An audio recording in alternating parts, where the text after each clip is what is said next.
Hey, how's it going, everyone? Welcome to another episode of Vikings Happy Hour. This is Nick Miller. I'm joined with Ryan. Ryan, how's it going tonight?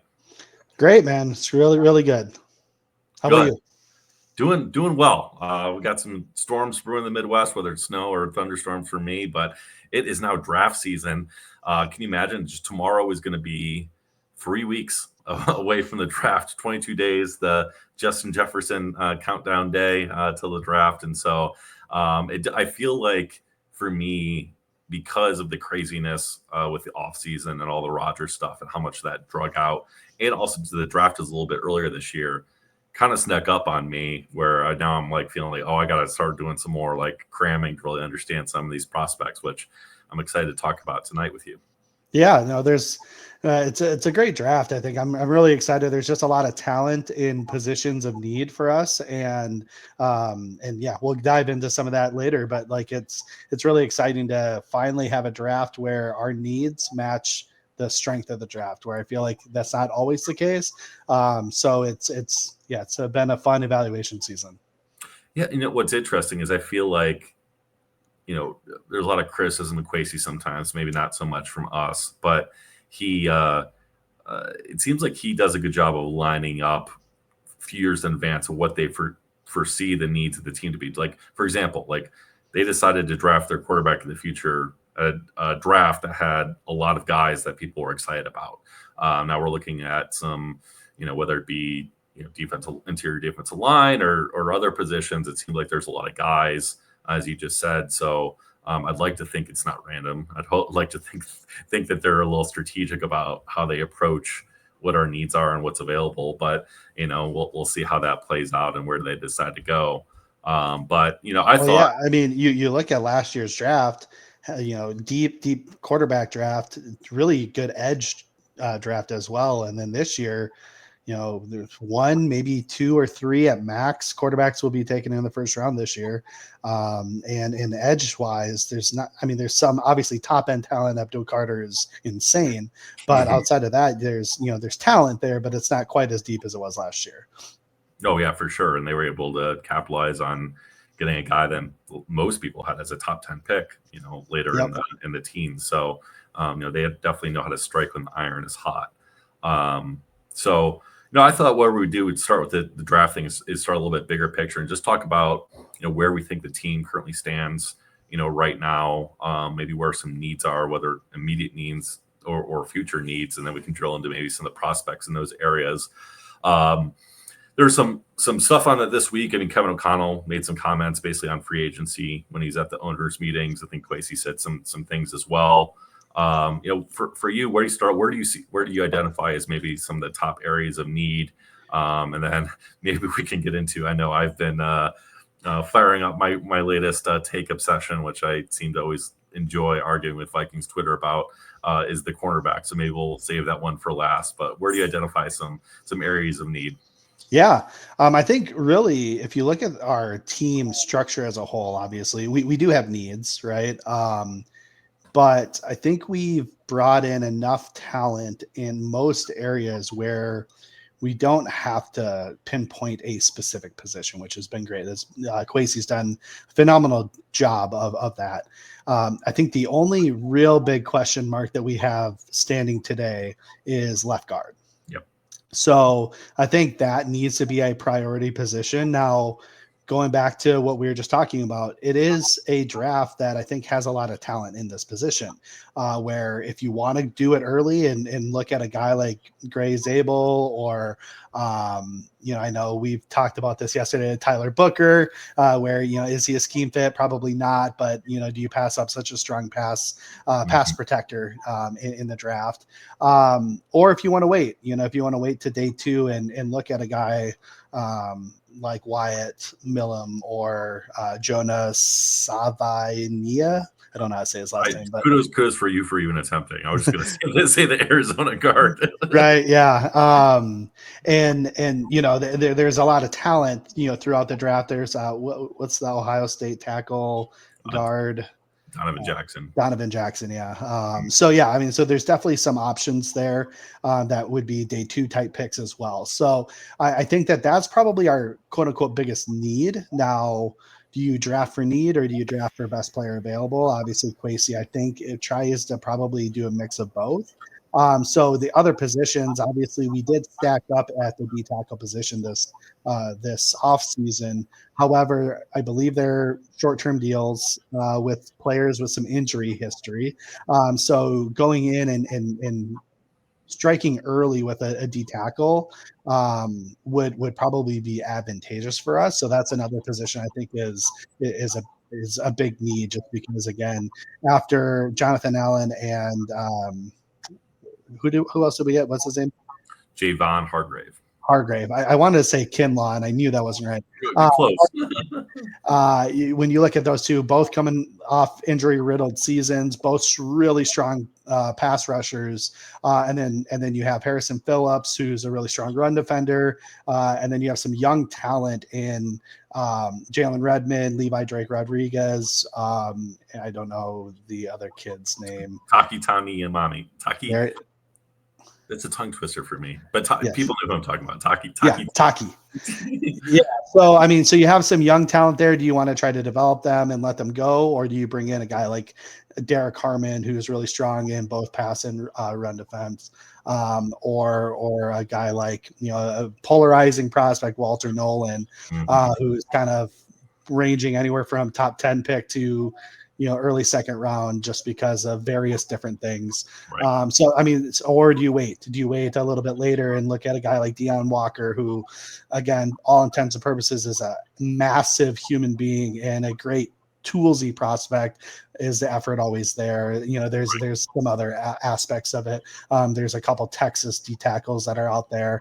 Alfred Collins, I believe, is one of them, who, again, for all intents and purposes, are good, strong players as well. So, yeah, so I mean, I think the two trenches are probably what I would say are big needs outside of corner, which again we can get into here in a minute.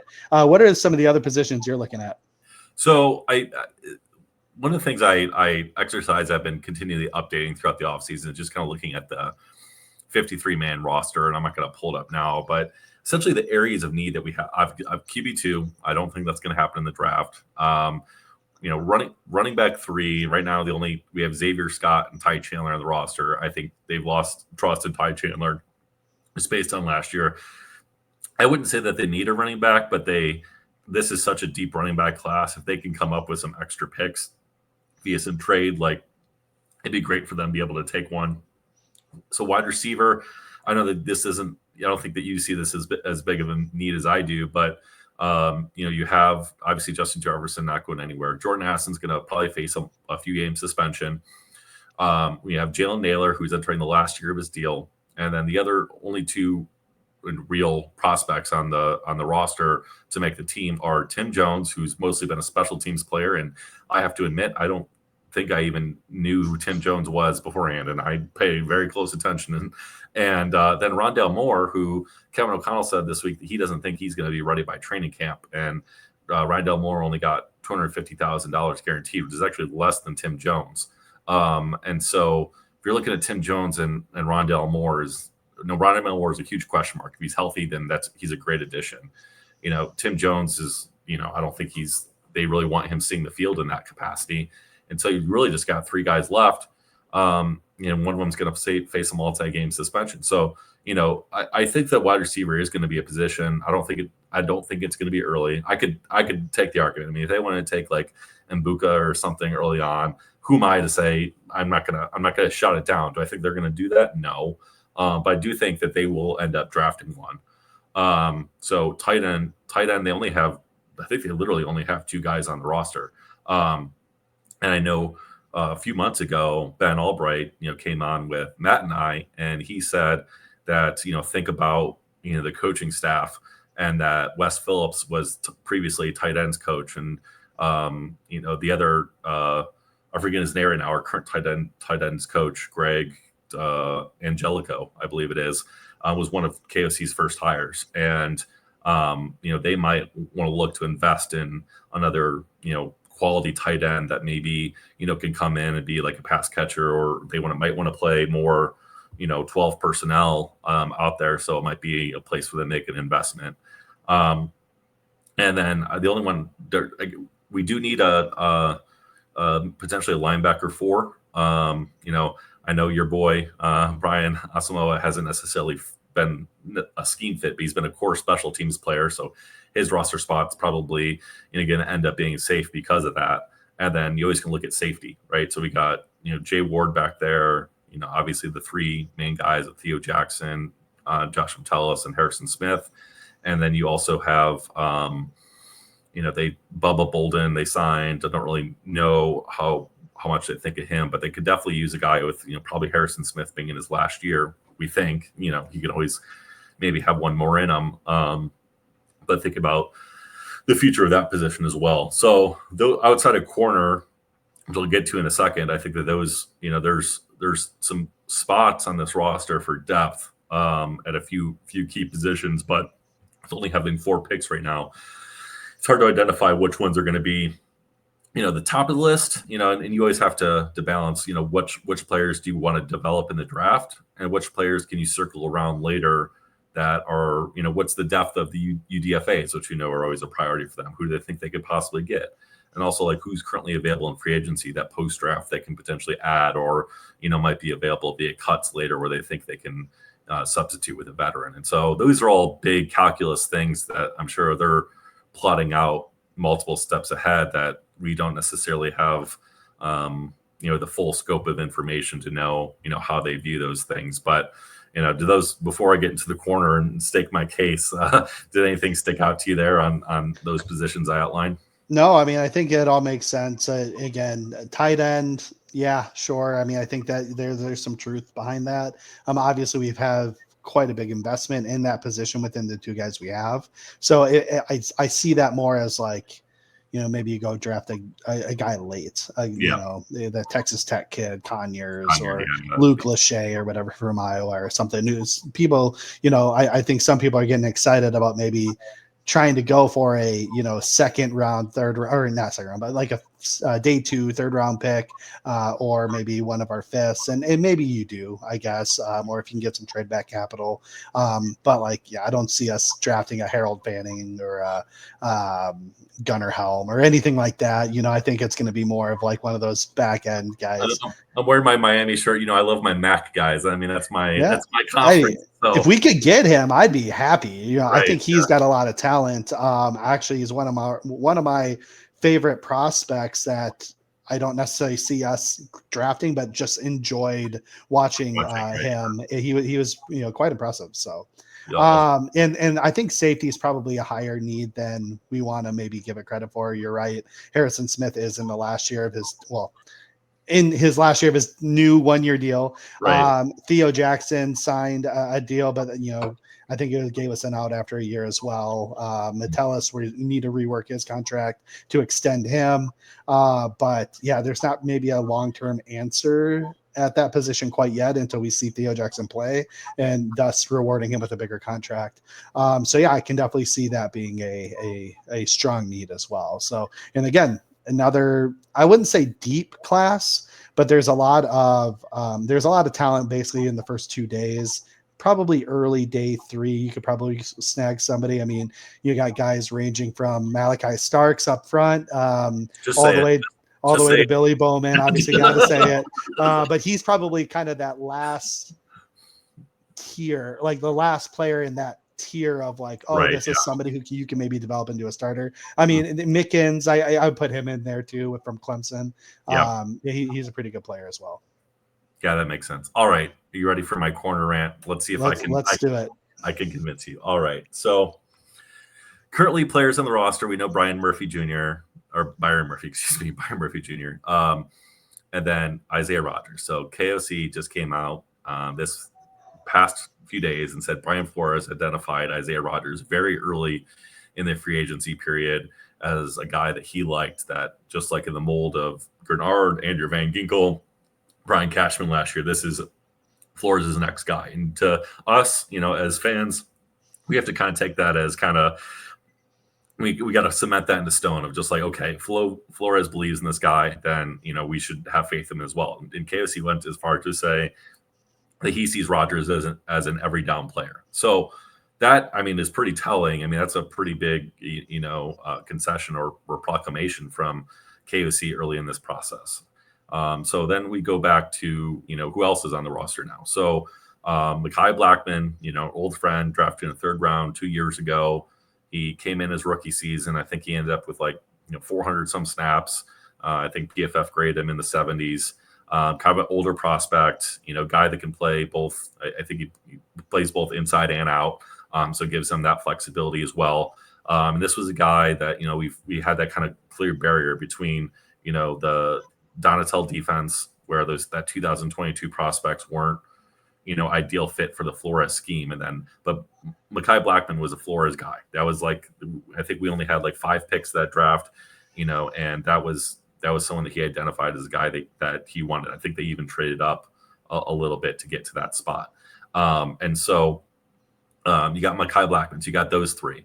Then you go out there and you sign, Jeff Okudah, and I believe they gave him a $2.25 million fully guaranteed deal, to come in. He's a former 3rd round pick, or 3rd overall pick, and then I think KOC talked to a little bit about him. They really think he's a good boundary corner who's strong, man traits. I think he's only got 50 or 60 special team snaps in his career. So for a guy that's going to play QB or not QB, cornerback 4, you need to be able to play special teams, or they're planning on this player seeing the field. If they gave him this money, they didn't plan to cut him either. And then the last guy that's kind of in there is Dwight McGlothern, who, and a number of these players, these UDFAs that they signed last year, they kind of went in and off the roster. Like Bo Richter went on and off the roster. Jalen Redmond went on and off the roster. Takitani Mani, who I can't pronounce, once again, went on and off the roster. Dwight McGlothern stayed on the roster the entire year. They did not mess around with him leaving. He got some extra time. I think Justin Jefferson spent some extra time with him after practice. And then they also signed Tavier Thomas, who's previously played nickel. He looks like a nickel safety hybrid, but he's played a lot of snaps on defense in the past. So that's a pretty full room. And then you take into account that traditionally in the Flores defense, they've only started they've started 3 safeties on the field, and that's been a product of having Bynum, Metellus, and Harrison Smith. We'll see if they do the same thing with Jackson. But I was listening to the Alec Lewis podcast earlier today, and he said they play with 3 safeties on the field 70% of the time, and they play with 3 corners on the field only, or 25% of the time. So if the Vikings are going to draft a corner, if things stay consistent, which they might change, you're only counting on that player that, one, has to beat out Mekhi Blackman for that 3rd cornerback job, who I think they like Mekhi Blackman still, but then only being a 25% of the time player unless he's subbing, Byron Murphy Jr. or Isaiah Rodgers. So is that really, a big need for this year and playing time? Now you could say planning for the future, but Murphy Jr. is on a 3-year deal. Rodgers is got 2 more years. Blackman's got 2 more years. I think Dwight McGlothern's got 2 more years on his UDFA contract, plus a few more after that. So the way that I'm just looking at it is I could see them, if they have extra picks or if they pick up more draft picks, finding a guy late to add to compete with that room. But I think they already have 5 guys they want to roster, with Tavier Thomas being this hybrid, and with limited draft capital, and especially an early cornerback that's going to have to fight to see the field, 1, based on scheme, and 2, based on personnel that's already there. I just don't see that being a huge, investment or priority for the team to try to get that early this year. I could see next year when Isaiah Rodgers and Mekhi Blackman are last year of their deal. But just for this year, I could see them spending more early picks, as we kind of talked about, on the interior defensive line, trying to address left guard and potentially even safety, and just kind of letting corner be something that they see where they got this year and really attack it next year. Or they could sign Asante Samuel, or they could, there's Shaq Griffin still out there. Theoretically, Stephon Gilmore, if he wants to play, is still out there. So there's still a ton of veteran options as well to supplement that room. So there's my rant. What do you think? Do you find it compelling, or do you think I'm still full of it?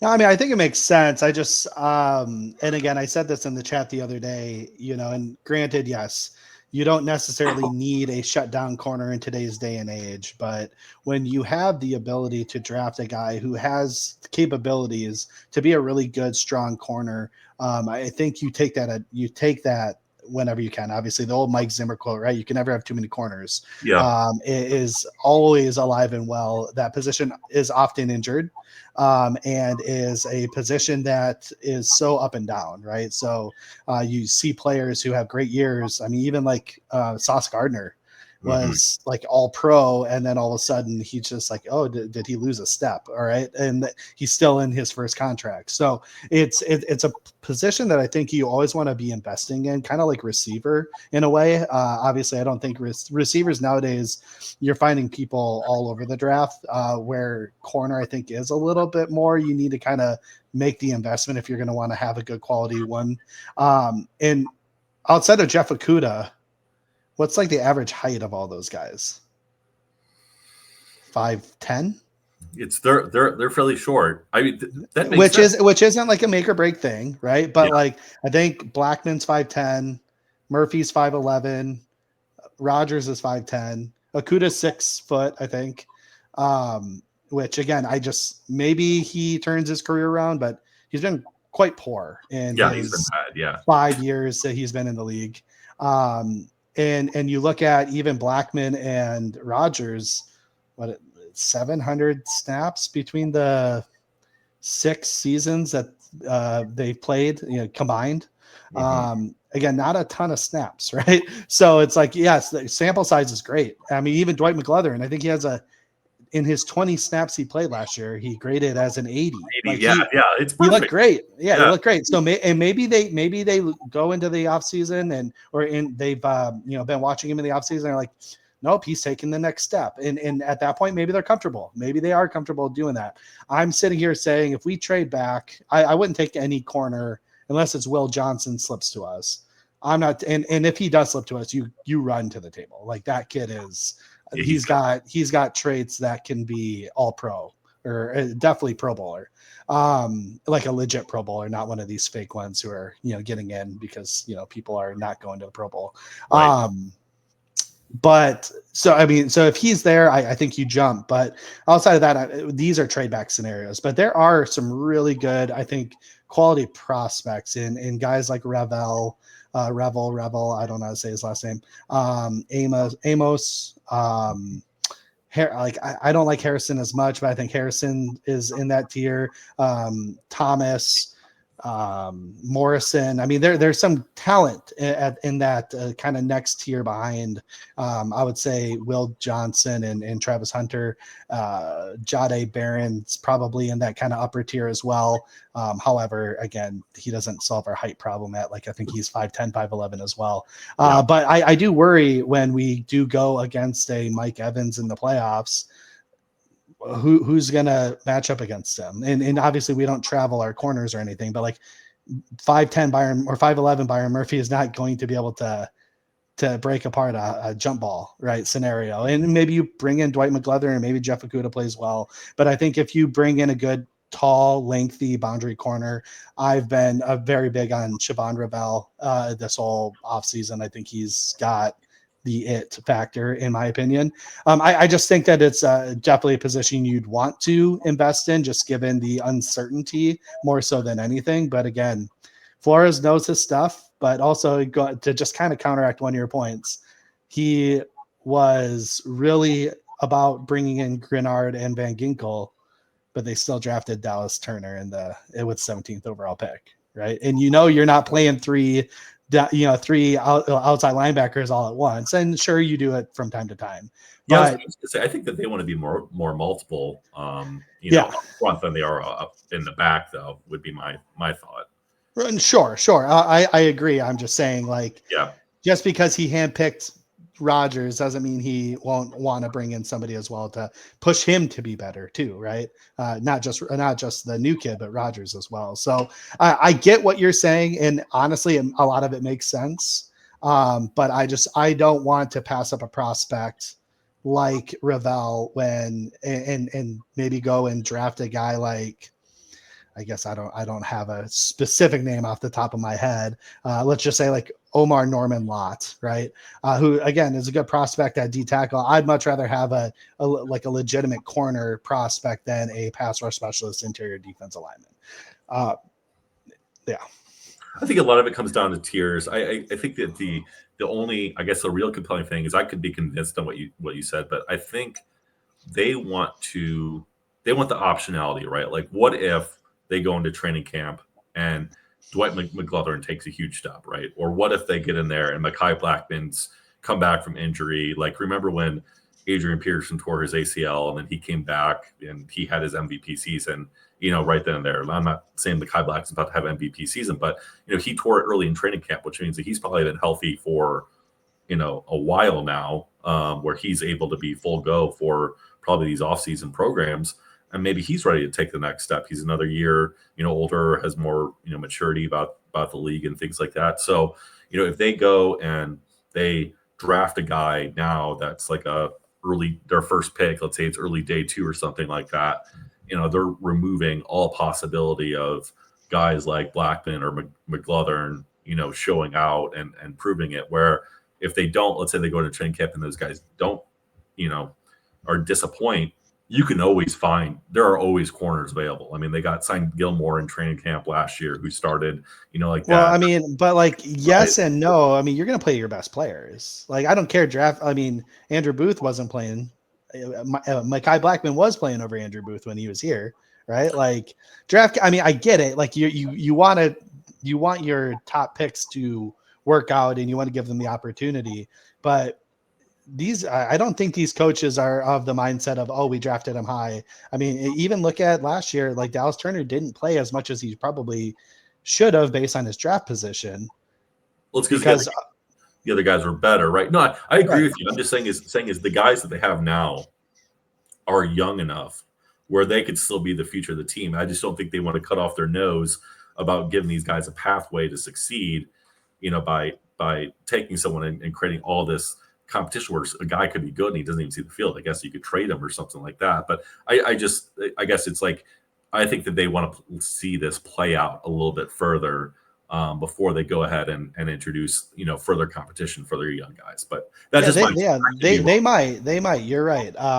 And ultimately, obviously, we just don't know, right? But yeah. I do see corner as a bigger need than maybe you or some other people do. Is it like a crushing need? No, but I think, like we said early in the podcast, Kwesi has done a great job of putting us in a position where if based on our draft board, Siobhan Ravel or Thomas or whoever one of these corners is the best player on the board, we can take that person without feeling any sort of way. Where even like in years past, we'd be like, no, like why? Like what year was it? I can't remember what year it was, but I just remember we took a player and I'm like, that's not even a need. Like we need a receiver, or we need whatever it was. And it's like, we don't have that situation this year outside of left guard. Like, I personally don't want to go into training camp with Brandel and Walter Rouse being our two options at that position. So, in an ideal world, we're taking somebody with one of our first 2 picks, or again, a trade back scenario where we're gathering more. That's obviously the best case scenario. Let's trade back with Cleveland or the Giants or what's another team that needs a quarterback, right? But like somebody jumping into the late first to grab Jackson Dart or Shedeur Sanders or whomever. So that would be ideal scenario for us. I agree. And last thing on the corner thing, and then I want to jump into our next thing. But I agree. If the corner is the top position on their board, I'm not saying don't do it. I'm just saying I don't think they need to go out of their way to draft one. And I think that they probably have other priorities in mind for the top. Now, if their priorities go out of whack and the best player available is a corner, that's great. Go ahead, pull the trigger. I'm not going to be upset. Right. And that's kind of how I feel too, I think. Like, I don't think it needs to be a forced thing. Just take best player available, unless you want to maybe slightly reach in a trade back scenario. I'm never interior offensive lineman in the first round kind of guy. I would do it at this late stage of the first round, but like, if a Gray Zabel is there or Donovan Jackson or Kelvin Banks, go for it. Yeah. But we've already gotten pretty far in this episode, but I do want to share. I decided to do something for the first time this year and launch my 50 prospects. I'm going to pull this up, and then maybe we can talk through it a little bit. So this is my 50-man draft board. And basically the theory on this is that these are not the top 50 prospects. But outside of corner, maybe I'll change this up and add a few corners when I do my V2 probably sometime next week, is guys that throughout the draft I think makes sense from a schematic standpoint and based upon what I'm kind of saying about these prospects, players I think the Vikings might be interested in. And so I guess I want to walk through this a little bit and maybe talk through if any of these prospects stick out to you. I put running back first just because that's the order and the depth, not necessarily me thinking that that's their top position of need. Maybe I should flip that around next time. But just looking at this from the top, what's your first impression of these prospects? And also love to hear if you guys, besides for corners, which we already talked about, if you think there are any glaring guys missing from this list that I should look into next time. Yeah, I mean, we've talked about one of them, but I mean, and I'll dive into that in a second too. But position wise, these are all the positions we talked about today, right? Outside of corner, and yeah, like you said, you might add that into this mix at some point. A lot of these, I've watched film tape, whatever you want to call it, on a lot of these guys, not all the tight ends, just because again, I haven't really viewed that as a big of a need. And then some of the lower tier guys in some of these position groups, like, have I looked at Riley Mills? No, not really. Have I looked at Clay Webb? Absolutely not. But for most of these guys, it's been, position groups I've been looking at heavily. In terms of running back, there's a couple guys here that I like really, really about. I love DJ Giddens, except for I think I was on PFF and they comped him to Wayne Gallman, and I'm like, I think that's disrespectful. I think to go for. No offense, Gallman, but no offense to him. It's just I just feel like DJ Giddens is a very good prospect. Honestly, he's probably, for me personally, I think he's my top prospect of these running backs on your list. I know Matt Miles really, really like Sampson, and for good reason. I just like DJ Giddens and the patience he brings to the position and his abilities both as a runner and a receiver. Also, big fan of Damian Martinez. Again, much different prospect, going to be much more of a bruiser. Actually, when I was watching him, and I don't think he'll ever be as good, but he kind of reminds me a little bit of like a Marshawn Lynch. Where again, patient runner, but also just a fierce and like powerful runner. Again, this is not me comping him to Marshawn Lynch. I don't think he's going to have that career. But play style, it gives me a little shades of that. Receiver, I think there's a big missing receiver on this list from a first round perspective or early second if we trade it back. We talked about this already, but that's Luther Burden. Again, I get what you're saying in our chat, and to refresh those people listening, your concerns have really been around just the fact that his production dipped last year.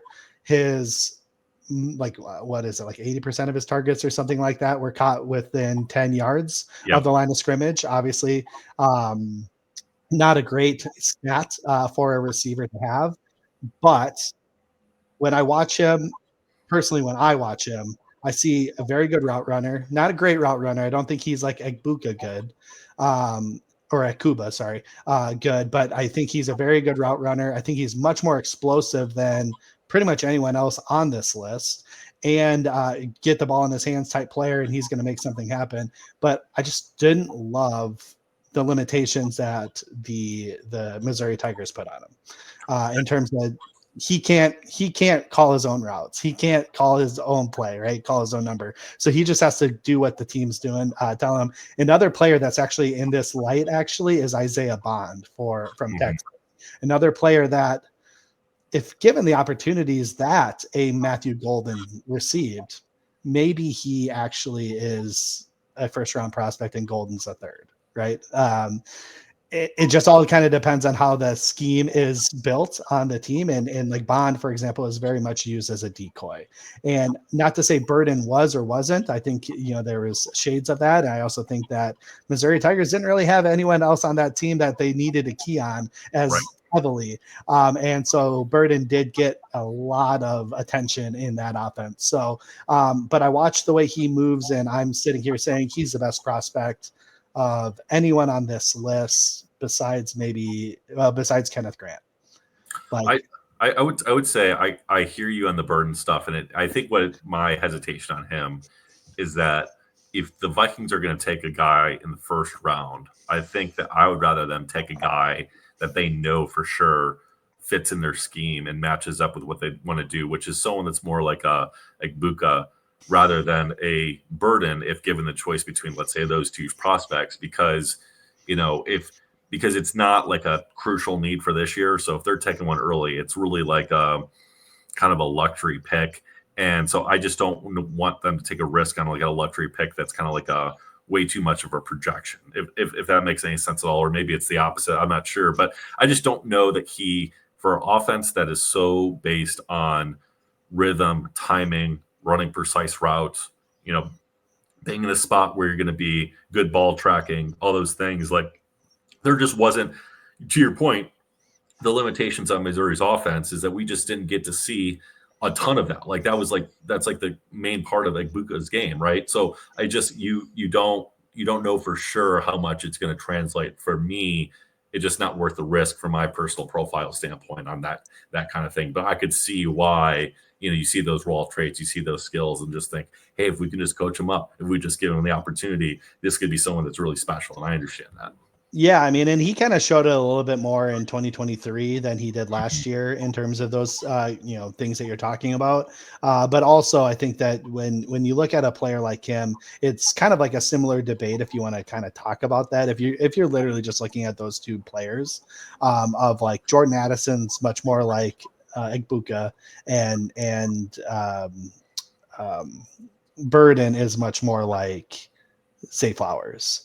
So it's like neither player is bad. They're both very Right. good players. It's just, what do you need, or do you want to have a very similar player to your other two receivers already so you can interchange them out at any position? Or do you want maybe somebody who can bring a little bit different element to the game, a much more explosive element to the game in a Burden? Again, we're talking a situation that's likely not going to happen. We're likely Yeah. not going to It's fun use our though. first But pick yeah. on a receiver, but this channel is much more of a receiver friendly channel. We love receivers on this channel, so it's always a big topic for us. Okay, well, let's skip over tight end then, and let's jump to O line and D line and safety for the interest in time.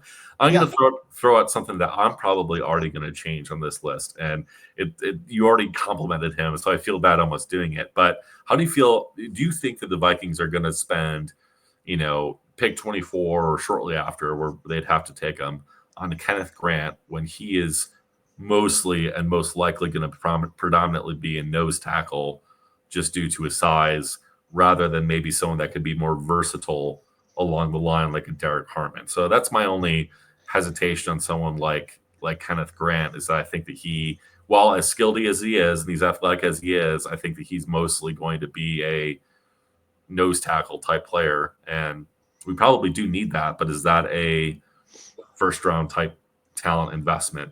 Would be my only question. I mean, I not to say that he will thrive, I guess, but like I don't see him as just purely a nose tackle. I think he can play across the defensive line. Now, can he go and play a five tech? Probably not. That's not where he's best suited. But I think you plug him into a Harrison Phillips type role, I think he can thrive, actually much more so, because he has the athletic ability and the pass rushing capabilities to actually make a difference. Where again, I don't want to liken him to any specific type player, right? But when you have these big guys who can also get after the pass rush, or in the pass rush department, I think it's such a valuable asset because you don't have to take them off the field unless they're exhausted, right? And honestly, this is why I was advocating so heavily. Was that last year? Yeah, I think for Devondre Sweat, Yep. was because you have a big monster who if a team decides that they want to pass on an early down that you're expecting a run, he can go and make a difference and make a play. And he did that last year for the Titans. I mean, he had graded out as one of the better D tackles actually in that draft so far in his career. And sure, does he have to take a few more breaks? That's fine. I don't think that Flores and company are going to have an issue with that, because we do have a plethora, a stable of players in that at that position that we can go to that we had talked about earlier. So I'm a big fan of Grant. I think he's the best player on this list in total. My favorite prospect is Derek Harmon. That is my favorite prospect on this list, but I think Grant is the best. I like Harmon. One, I've kind of given up on Grant, thinking he's likely going to get taken before we are picking. And Harmon is just, albeit out of control at times, is just a beast getting after the passer, but also still a really strong run defender. The only issue I have with him is when he is in his zone, sometimes he kind of is a little out of control, which means he's getting after the passer when the run's going right by him and he's reacting a little too late, trying to do arm tackles and things like that aren't just as effective. So if he can kind of key in and zone in on what the play is, I think he's got a hell of a career coming for him. And he's still young. He's still only 21 years old. So he's definitely got room for growth and opportunity there. What some of these other defensive linemen, then we'll jump at the interior offensive line, but some of these other defensive linemen, anyone stick out to you as being, particular favorite, or maybe someone that you're not as high on? Or I mean, you look at a guy like Deion Walker, who's just, I mean, he's so big and so athletic. Like, you would think he should be a first round pick, but he's not, because there's effort concerns. There's, issues like that, just consistency. Actually, the only reason I don't love him is he's an older prospect, is Alfred Collins out of Texas. And it pains me to give any compliment to any players out of Texas. Unfortunately, there's a lot of good players from Texas this year. But Alfred Collins, kind of a bigger, I'd say probably like a big 3-tech, if not maybe a nose tackle prospect himself. I think he's like 315 or 315, 320, somewhere in there.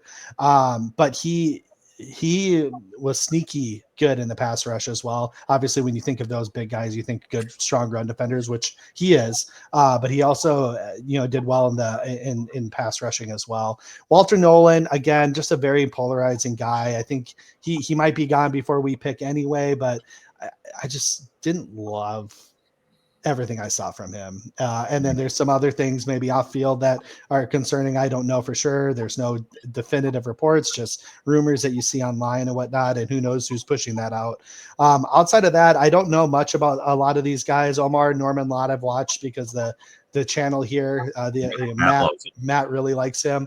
I see him kind of more as a pass rush specialist, which we already have 2 of those on roster, but they're the older guys who are often hurt. So maybe that's a good player to go nab. But, in a similar vein, Alfred Collins provides pretty good pass rush juice as well at a similar level, but a much better run defender. So yeah, I mean, there's a lot of talent here. There's other guys that aren't on this list that I'm not super well versed in, but I do know that other people like. Yep. That are, going to be available potentially as well. One of my biggest guys that I'm a big fan of that's not on this list is TJ Sanders out of South Carolina. Again, likely going to need to be your first pick. So whether that's a trade back or you maybe overreach based on what his current draft projection is, but he's a young guy. I think he's 21. And he's equally good pass and run defender, and really can get after the guys. So TJ Sanders is somebody I would like for you to probably have a once over and take a look at. TJ, so this list is very Viking centric. So I think I see him going roughly the same place you go. I think he's kind of like a mid-second round type prospect. And so the Vikings most likely are either going to take at the end of the first 24 and the first round or early second round, which means that they're going to be going for Harmon, Nolan, Grant, those types. And then I see like the Alfred Collins, Deion Walker, Josh Farmer. Those are the guys that might be around sort of in that mid to late third, where they could pick up a pick in a trade down or something like that. So I kind of skipped, at least in my mind, that whole section of like late round 2, early round 3 defensive tackles Sure. because I just don't think that their draft capital is going to match up where the Vikings are. Of course, this is always fluid. There's always guys always fall or whatever. But if I'm just trying to narrow in on 50 guys, that's how I ended up with missing a guy like TJ Sanders. So Sure, absolutely.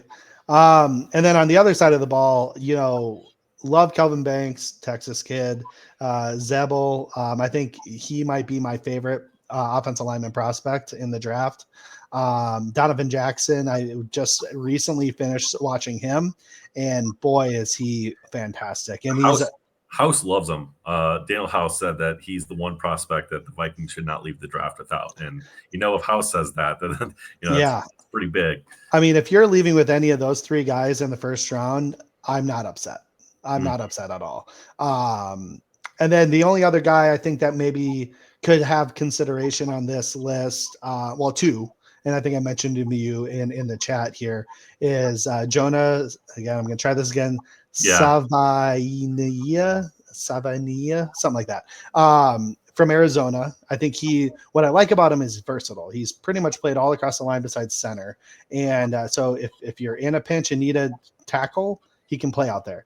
Likely play guard in the NFL, but he's got that flexibility, and that's similar to like a Kelvin Banks, obviously just not nearly as good. And then the other guy is Luke Kandra from Cincinnati. I think that watching him, I don't think he's going to have nearly as high of a ceiling as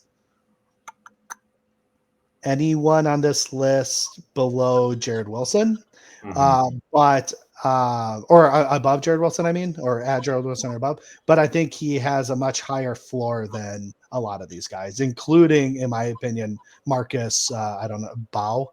I think, and even Wyatt Millum, actually, to be honest. Wyatt's been a phenomenal collegiate tackle. I do worry a little bit about his strength in the NFL, especially if he's kicking interior. But I think that there is a lot of talent at this position, so it's a good year for us to need a left guard. Yeah, I had the same thing with the Arizona guard. Just from everything I read, it looks like he's going to be a guy that's going to miss our window of availability, like a guy I wouldn't feel comfortable with taking, in that early second, at the kind of latest, and a guy that I don't think is going to slip to late third round either. Maybe I'm wrong on that. Maybe I can add him, but I thought that he was going to go in that middle ground, so I didn't see like what you really hope is, again, Cleveland really wants Shedeur Sanders, who's still there, and you get their is it? Their second. 33 and 67, I think. Yeah, and then maybe get somehow snag their 4th round pick too or something, right? And so then that way now you have early second, go grab a guy like Harmon or whomever, and then you do have that early third where you have a Jonah there potentially who you could go grab, or a guy who I'm very excited about on the safety list, Kevin Winston. Right. Yeah, Kevin Winston. So the only reason he did not fall into that crevice of that middle ground there is because I think PFF has him at 82 right now on their list, and that's just close enough to pick 97 for me to feel comfortable even on there. But yeah, I think Malachi Starks and Xavier Watts. So Starks is a first rounder or early second. I think Xavier Watts is that early second range, and then you have Kevin Winston somewhere in between, and then same thing with Bowman and Mabuka. I think that they could be mid third to late fourth type guys. And I could see Bowman maybe even slipping further. Yeah, I mean that would be if we could get him. It's not what I want for him. Obviously, I want him drafted as early as possible, but just being a 5'10", 200-pound safety they work. You can be successful in the league at that size, but that's going to scare some teams away for sure. Right. But his ball hawking skills, his speed, his ability to play in the slot and single high, he brings a lot to a team. I think that, that you saw at Oklahoma. I mean, you literally watched him make play after play after play after play.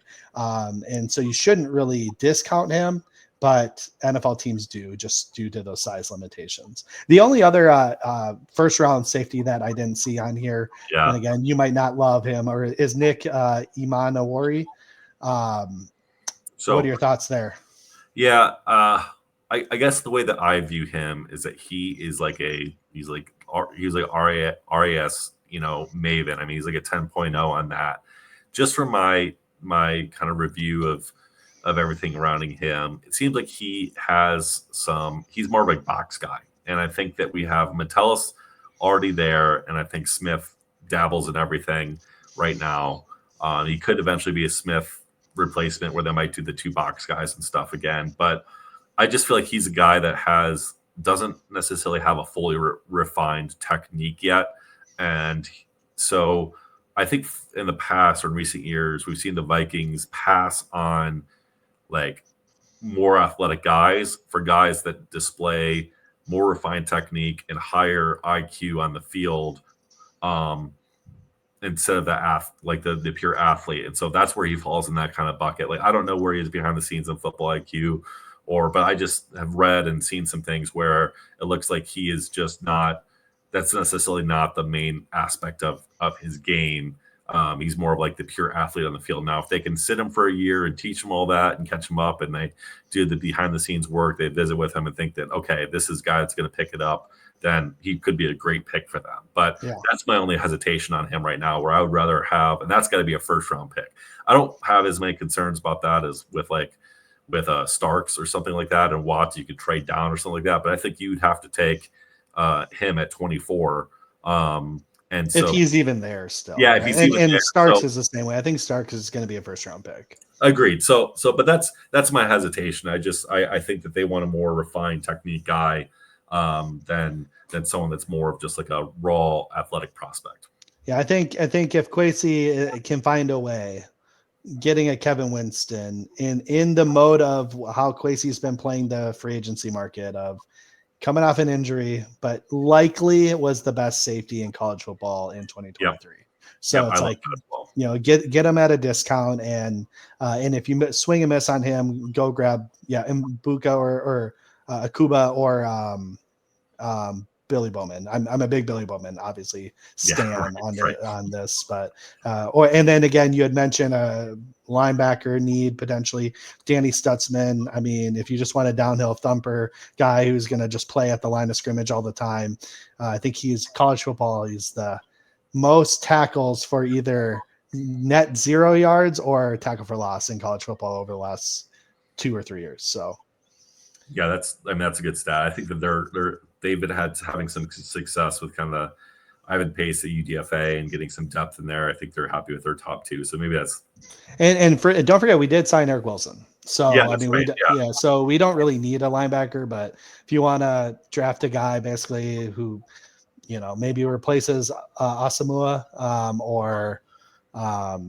prepping for maybe a Pace exit if you don't want to pay him, because I think we have to pay him after this year.